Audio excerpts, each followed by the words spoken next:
मेरा दिल बड़ा परेशान है, मेरा दिल घबरा रहा है, मुझे लग रहा है कुछ बुरा होने वाला है और कुछ ना कुछ हो भी जाता है। क्या ये छठी हिस्सा? जीनियस वो हैं जो माइंड से सोचते हैं और ब्रेन से एक्ट करते हैं। दुनिया में सिर्फ 10% जीनियसेस हैं जिनकी छठी हिस्स 100% सही बताती है उन्हें। ठीक है, न्यूटन की मिसाल देते हैं कि वो शख्स था जिसने अपने दिमाग का कुछ परसेंट इस्तेमाल किया। हाउ कैन वी से कि सिर्फ आइंस्टाइन ने या न्यूटन ने यूज किया। बल्कि मेरी रिसर्च के मुताबिक तो उन्होंने भी 1% यूज नहीं किया। सिल्वा ये कहता था कि 10% अगर आप कहते हो कि वो जीनियस है ना, तो वो लोग हैं जिनको बाय डिफॉल्ट पता चल गया यार कि वो आपने उसको पीर बना के बैठा दिया। जो इल्म आपको रब से तोड़ के सब से जोड़े या किसी एक बंदे से भी जोड़े, उस इल्म को छोड़ दो।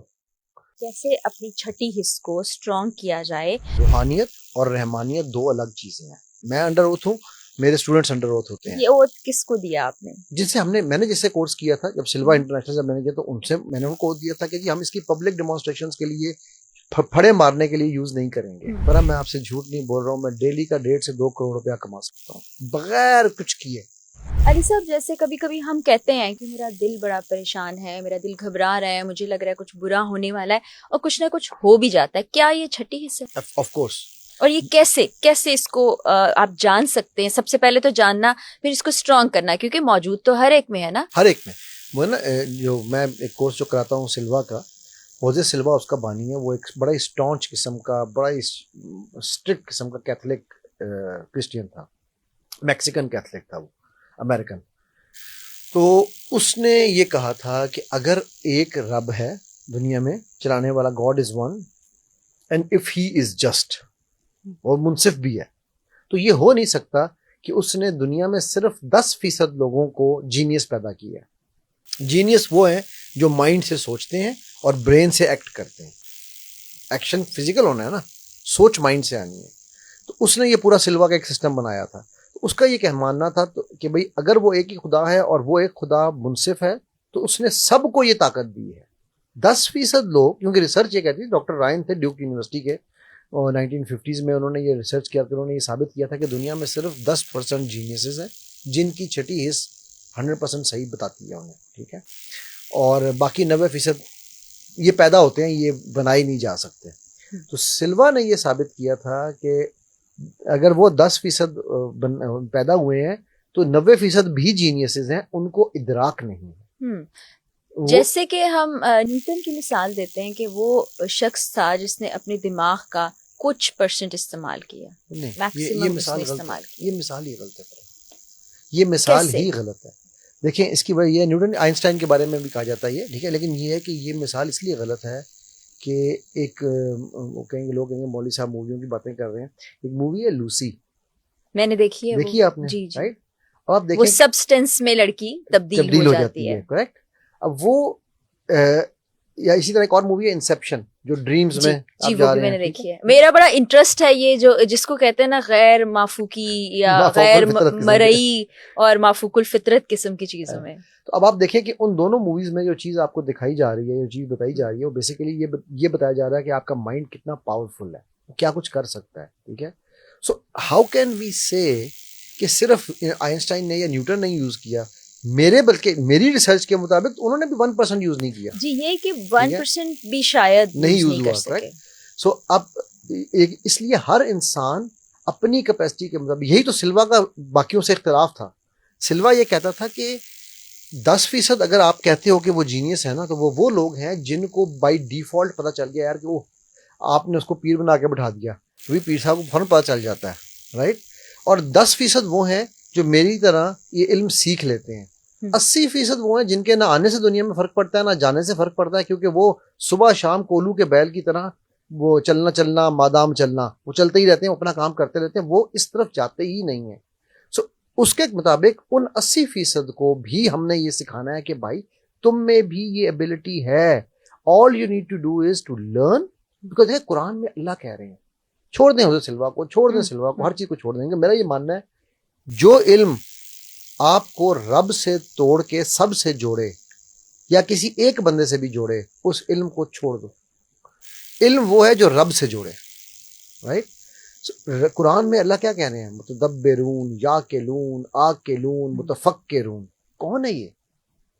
हमारे आसपास ही लोग ऐसे हम ही मौजूद हैं, भी हैं। आसपास नहीं है, हम हैं। वो अल्लाह हमसे बात कर रहा है, वो किसी और से बात नहीं कर रहा। वो ये कह रहा है कि तुम आकिलून हो, तुम याकिलून हो, तुम मुतफक्किरून हो, सोचो तो सही। हाँ, सोचने वालों की भी निशानी। अच्छा, मुझे ये बताएं, क्या आपने कहा कि आप सीख सकते हैं, ये इल्म आप सीख सकते जी हैं, बिल्कुल। तो इसको कैसे सीखा जाए? कैसे अपनी छठी हिस्स को स्ट्रॉन्ग किया जाए? फिर कैसे कनेक्शन किया जाए कि मैंने कुछ कहा नहीं, आप तक पहुंच गया, और कोई दूसरी दुनिया में बैठा हुआ शख्स, दूसरी दुनिया से मुराद किसी और मुल्क में बैठा हुआ शख्स, वो समझ गया कि मेरे जहन में क्या चल रहा है? क्या ये पॉसिबल है? जी देखिए, बहुत सारे इसके तरीके हैं, कोई एक तरीका नहीं है। आप योगी जो है योगा, क्योंकि देखिए एक बात याद रखिएगा, रूहानियत और रहमानियत दो अलग चीजें हैं। ये क्या है? रूहानियत इज स्पिरिचुअलिटी, जी, रहमानियत अल्लाह वालों की बनती है। ठीक है। ठीक हो गया। सूफी जिनको हम कह सकते हैं। मैं सूफी का वर्ड यूज नहीं करना चाहूंगा, मैं ठीक। कहूंगा अल्लाह वाले, ठीक है। क्योंकि सूफी जरूरी नहीं क्या हर सूफी अल्लाह वाला हो, और जरूरी नहीं कि हर अल्लाह वाला सूफी हो, राइट। इसमें एक और डिबेट निकल आती है। I am ready for all debates, तो बिकॉज ये तो मेरा फेवरेट टॉपिक तो है। आपको क्या फर्क महसूस होता है दोनों में? क्या हज़रत उमर सूफी थे जो कह रहे हैं या सारिया तेरे पीछे से फौजें आ रही हैं, आप उनको अल्लाह वाला कहेंगी या सूफी कहेंगी? अल्लाह वाला। तो फिर अल्लाह वाले और सूफी में फर्क है ना। तो सूफी फिर कौन हुआ? देखिए अगेन, सूफी, तसव्वुफ। योगी, सूफी, योगी, जी। ये क्या कहते हैं, मेडिटेशन करने वाले, ये सब डिफरेंट रास्ते हैं उस एक मंजिल तक पहुंचने के। स्पिरिचुअलिटी वो सब ले सकते हैं, ये किसी की मीरास नहीं है। ये हिंदू, ईसाई, सिल्वा जो है ये ईसाई था, राइट। हिंदू योगी बड़े पड़े हैं, आपको सारी चीजें बता सकते हैं, वो आपको देख के बता देंगे आप कहाँ से हो, आपकी पैदाइश कहाँ हो, आपको घर तक बता देंगे आपका। आपने भी कहा था कि आप बता सकते हैं मेरा घर कैसा है, लेकिन मैं बताता नहीं हूँ, क्योंकि मैं क्यों नहीं बताता, मेरी एक वजह है, मेरी ऑफ द कैमरा तो बता सकते नहीं, हैं। मैं on the camera end of the camera course करें, आप खुद ढूंढेंगी। नहीं, मैं अपने घर के बारे में खुद क्यों ढूंढूंगी, मुझे तो मालूम है। नहीं, दूसरों के, मैं वजह बताता हूँ आपको। देखो उसकी मेरी बड़ी सिंपल सी लॉजिक है। मेरा ख्याल है ये शायद पहली दफा मैं ये लॉजिक बताने जा रहा हूँ कि मैं क्यों नहीं बताता। एक तो ये कि मैं अंडर ओथ हूँ, मेरे स्टूडेंट्स अंडर ओथ होते हैं। ये ओथ किसको दिया आपने? मैंने जिससे कोर्स किया था, जब सिल्वा इंटरनेशनल से मैंने किया, तो उनसे मैंने उनको दिया था कि हम इसकी पब्लिक डेमोन्स्ट्रेशंस के लिए, फड़े मारने के लिए यूज नहीं करेंगे, शो ऑफ के लिए यूज नहीं करेंगे, ठीक है। सेकेंडली, इसकी एक बहुत बड़ी वजह जो मैं समझाऊं, वो ये समझाऊं क्योंकि मुझे बेतहाशा मैसेजेस आते हैं, सर आपके पास तो अल्लाह ने इल्म दिया है, सर आप बता दें मेरे शौहर जो है वो किस लड़की के साथ सो रहे हैं। ओहो, ये एग्जैक्टली, अगर मैं ये काम करने लग जाऊं, अगर मैं वो डब्बों की तरह हूं जो रॉन्ग नंबर्स हैं, मैं लफ्ज सेकंड नहीं यूज कर रहा, पहला डब्बा यूज काफी है इतना, ठीक है। अगर मैं वो डब्बों की तरह रॉन्ग नंबर हूं, पर मैं आपसे झूठ नहीं बोल रहा हूं, मैं डेली का 1.5 से 2 करोड़ रुपया कमा सकता हूं बगैर कुछ किए, सिर्फ ये फोन कॉलों को या ये मैसेजेस को। मैं आपको अभी अपना फोन दिखाऊं तो आपके पास पॉडकास्ट पे आने से पहले मैं अपने सारे मैसेजेस जीरो करके आया था, जस्ट आपको सामने सिर्फ एक दिखाने के लिए। इस वक्त हमें बैठे हुए मतलब 20 मिनट ही हुए होंगे अभी तक, कम हुए होंगे। तो 634 मैसेजेस हैं अभी, जिनकी मैंने अभी रिप्लाई करनी है। और इन 634 में मैं आपको गारंटी दे सकता हूँ कि 300 मैसेज ये होगा कि मेरा शौहर कहाँ बैठा हुआ है, मेरा बच्चा क्या कर रहा है, मेरी बीवी के ऊपर देखें, ये मैसेज हैं। अगर मैं उनसे सिंपली 50,000 रुपया भी मांगू ना, वो मुझे हंस के देंगे। तो 300 को 50 से मल्टीप्लाई कर ले, ये मैं डेली कमा सकता हूँ।